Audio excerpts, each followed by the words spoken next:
Hola, bienvenidos a Euronews Hoy. Este miércoles la evolución de la guerra en Ucrania pasa por Severodonetsk, la ciudad del Donbass sobre la que se centra ahora la ofensiva de Rusia, que ya controla al menos un 70% de ese territorio. Tras el anuncio de Estados Unidos de enviar misiles a Ucrania, Moscú acusa a Washington de echar gasolina al fuego y advierte del riesgo de una confrontación directa.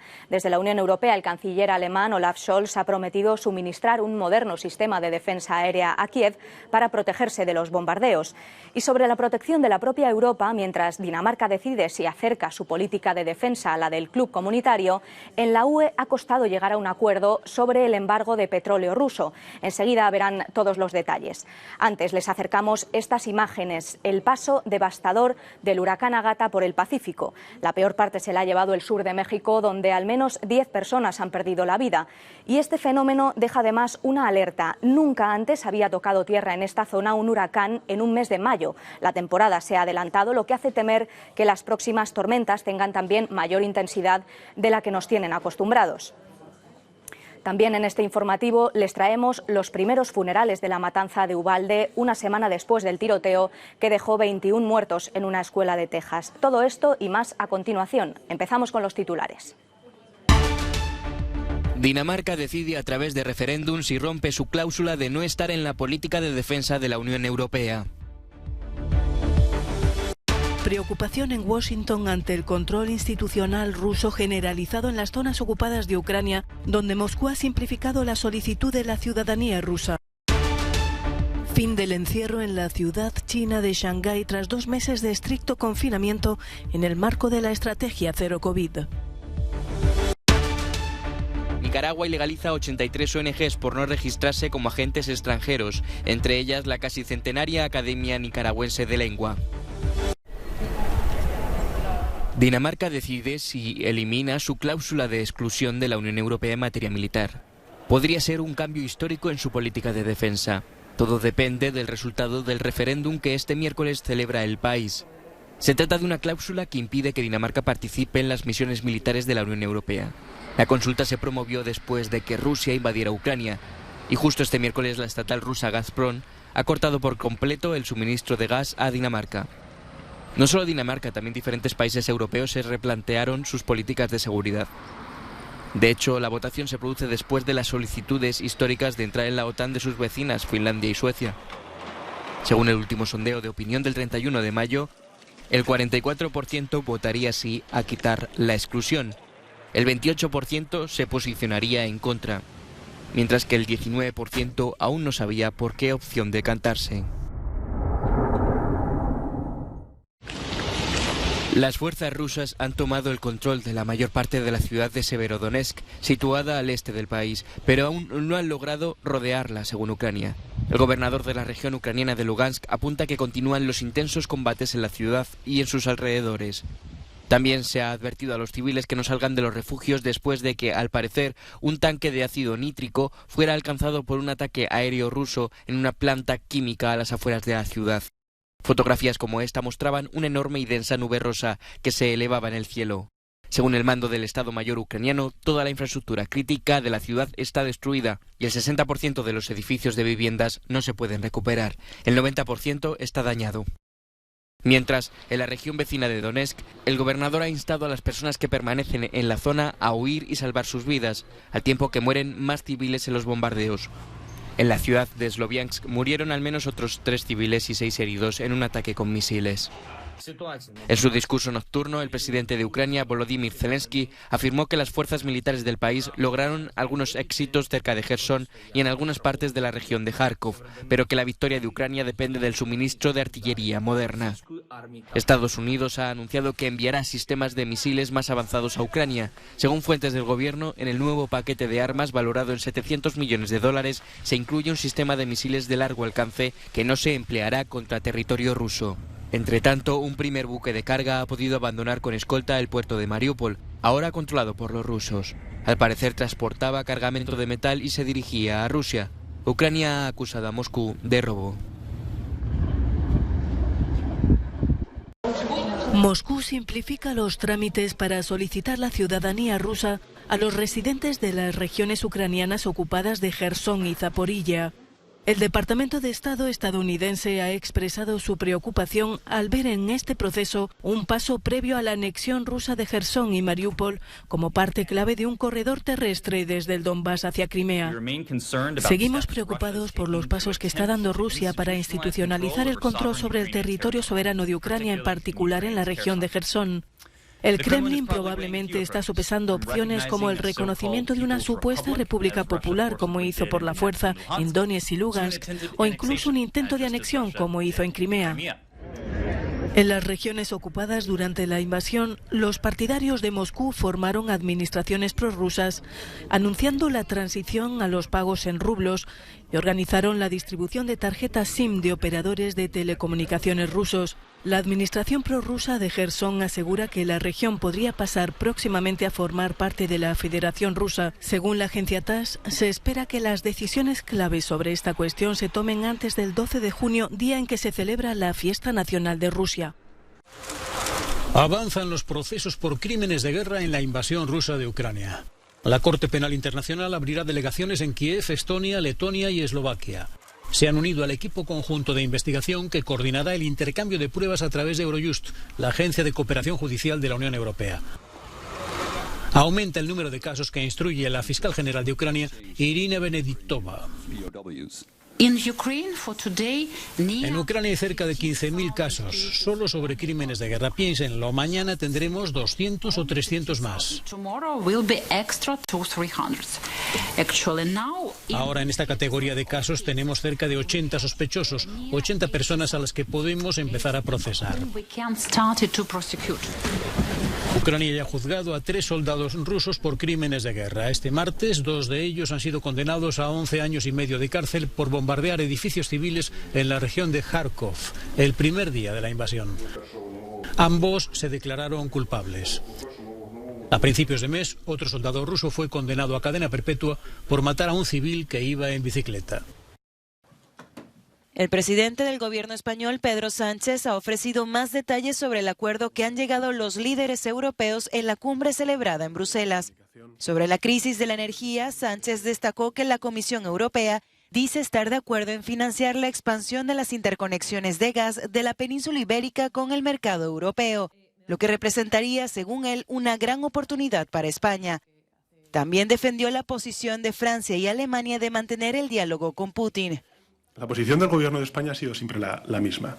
A lo largo de estas últimas décadas, nuestra capacidad de regasificación y también de almacenamiento de ese gas natural licuado, que lo hemos pagado con el esfuerzo de los contribuyentes, hombre, creo que le toca a la Unión Europea pagar esas interconexiones. Y lo he dicho públicamente, nosotros estamos a favor de que se hable con Putin, porque tenemos que, al mismo tiempo que ser duros en la respuesta, como estamos siendo, contundentes en la respuesta, tenemos que contar con una vía diplomática abierta para que efectivamente se pueda lograr cesar las hostilidades en Ucrania y, por tanto, abrir una vía diplomática que logre un alto el fuego y la paz. Ahora bien, eso tiene algunas premisas importantes, que las sanciones económicas no van a terminar hasta que no salga el último soldado ruso de Ucrania.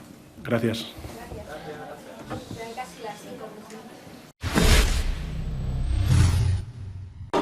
Finalmente, los líderes de la Unión Europea han conseguido cerrar un embargo parcial sobre el petróleo ruso. El compromiso alcanzado incluye la eliminación progresiva del petróleo que llega a través de barcos. Pero habrá una excepción para el petróleo transportado a través de oleoductos, como el de Druzhba, que da servicio a Hungría, República Checa y Eslovaquia, y que representa solo el 10% de todas las importaciones de petróleo de la Unión Europea. ¿Cómo afectará la financiación de la agresión rusa contra Ucrania?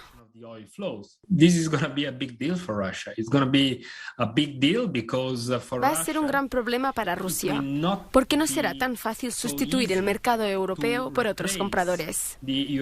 Hay una serie de cuellos de botella en la infraestructura que dificultan la reorientación de los flujos. La infraestructura petrolera nacional en Rusia, la capacidad de los puertos para aumentar los envíos, la capacidad de encontrar todos los petroleros necesarios para ello. Y también el hecho de que enviar estos petroleros a Europa lleva mucho menos tiempo que enviarlos a Asia. lower time than sending them to Asia.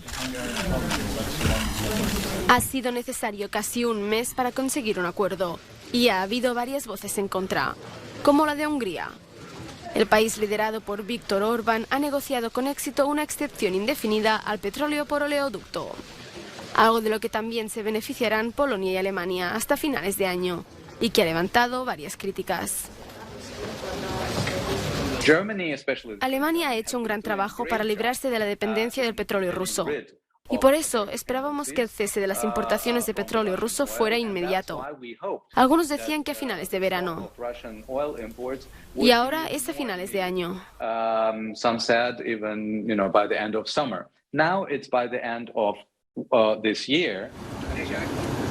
La Unión Europea envía a Rusia unos 20.000 millones de euros al mes para la compra de petróleo, algo que este nuevo paquete de sanciones busca evitar.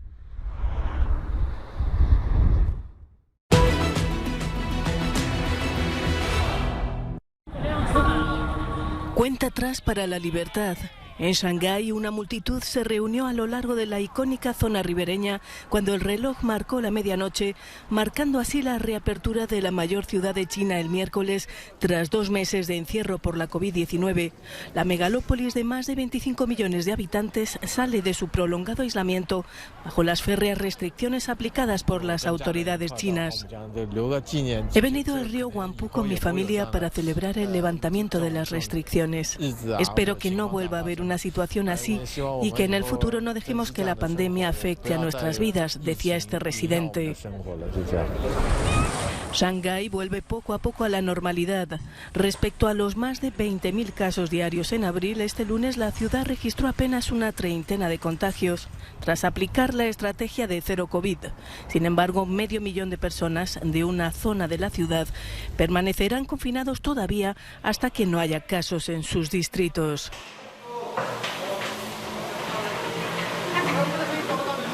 Mientras tanto, en Europa, Grecia es el último país en levantar las restricciones contra la pandemia de la COVID.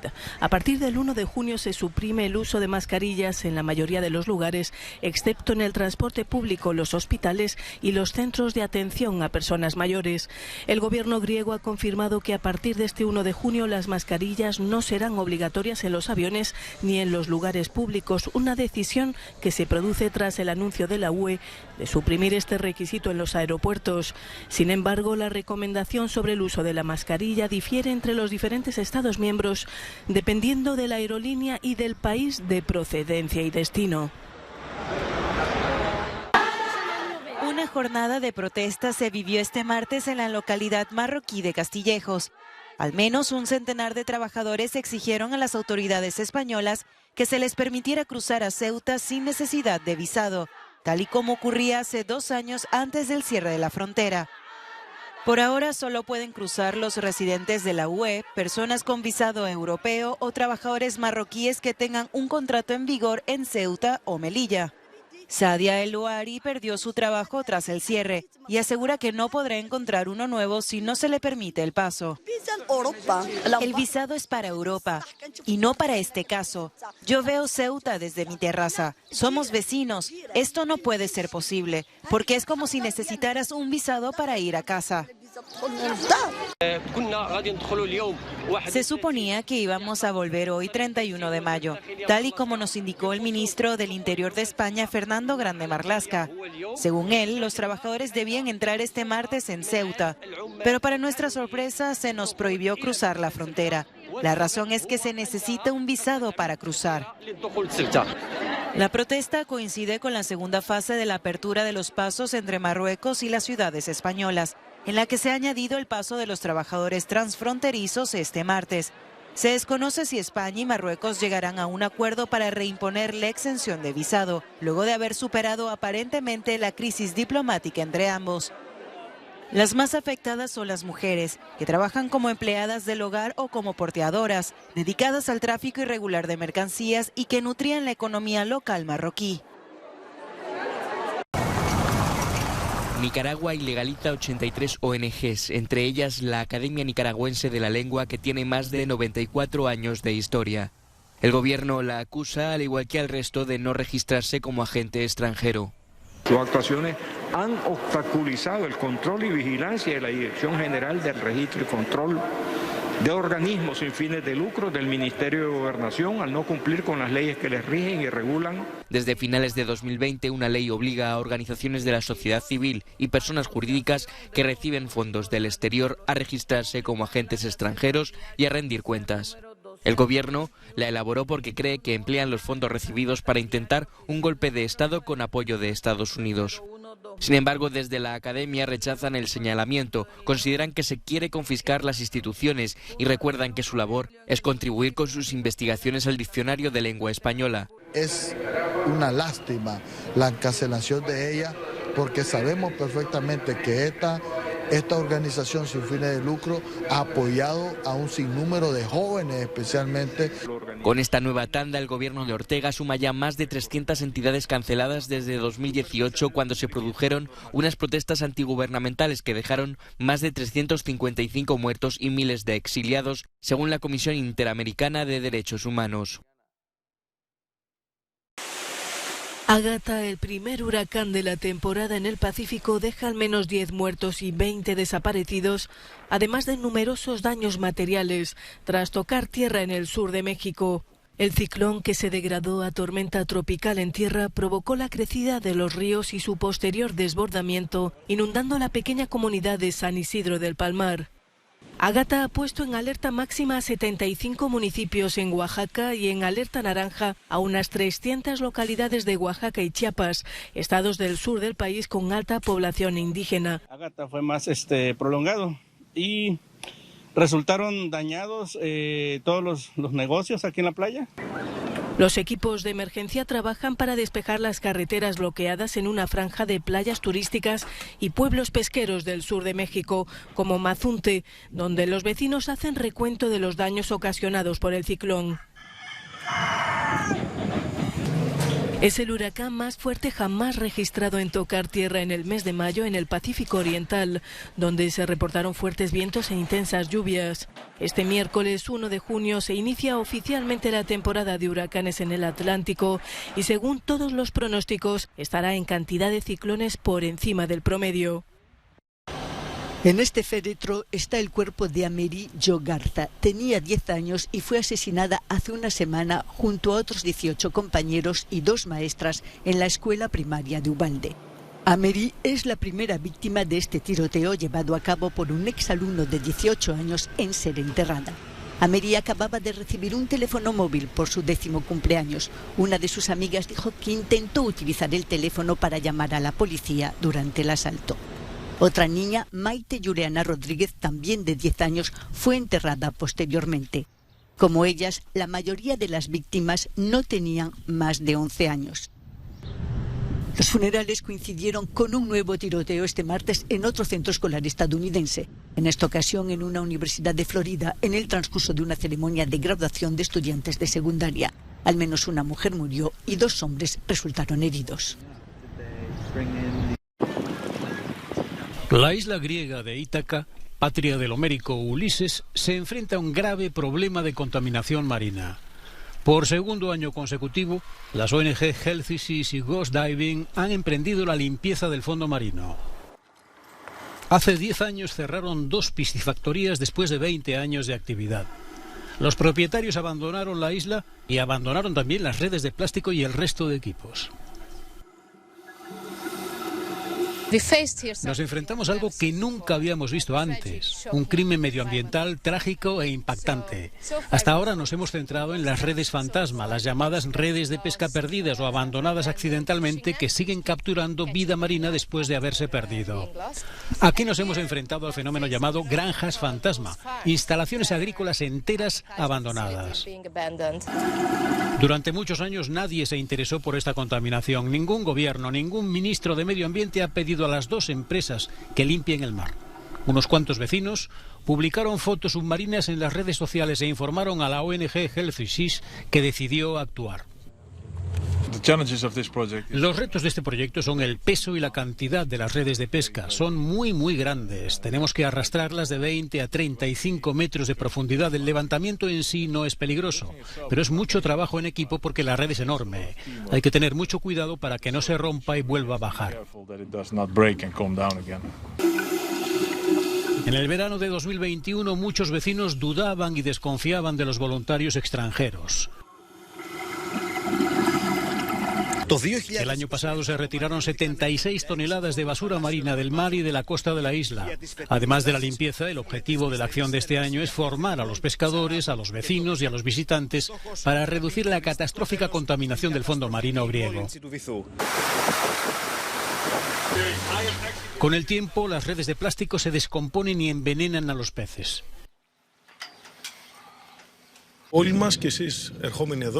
El visitante ve una imagen muy bonita, un pequeño y tranquilo puerto con aguas claras y azules. Sin embargo, nosotros los buceadores nos enfrentamos a una realidad completamente diferente. El fondo marino está lleno de basura. Puedo decir que parece un inmenso vertedero. Las redes recuperadas se transportan al puerto de Ítaca y se almacenan en contenedores. Posteriormente se transforman en nylon reciclable de primera calidad. Los buzos voluntarios participarán en proyectos similares en España y Croacia. Hasta aquí nuestro informativo de hoy. Gracias por seguir la actualidad con Euronews. Sigan informados en nuestros boletines regulares y en nuestra página web y redes sociales. Nos despedimos, como siempre, con un no comment. Esta curiosa maqueta de Lego que van a ver es una representación de la familia real británica, uno de los muchos homenajes a la reina Isabel II por su jubileo de platino. Hasta mañana.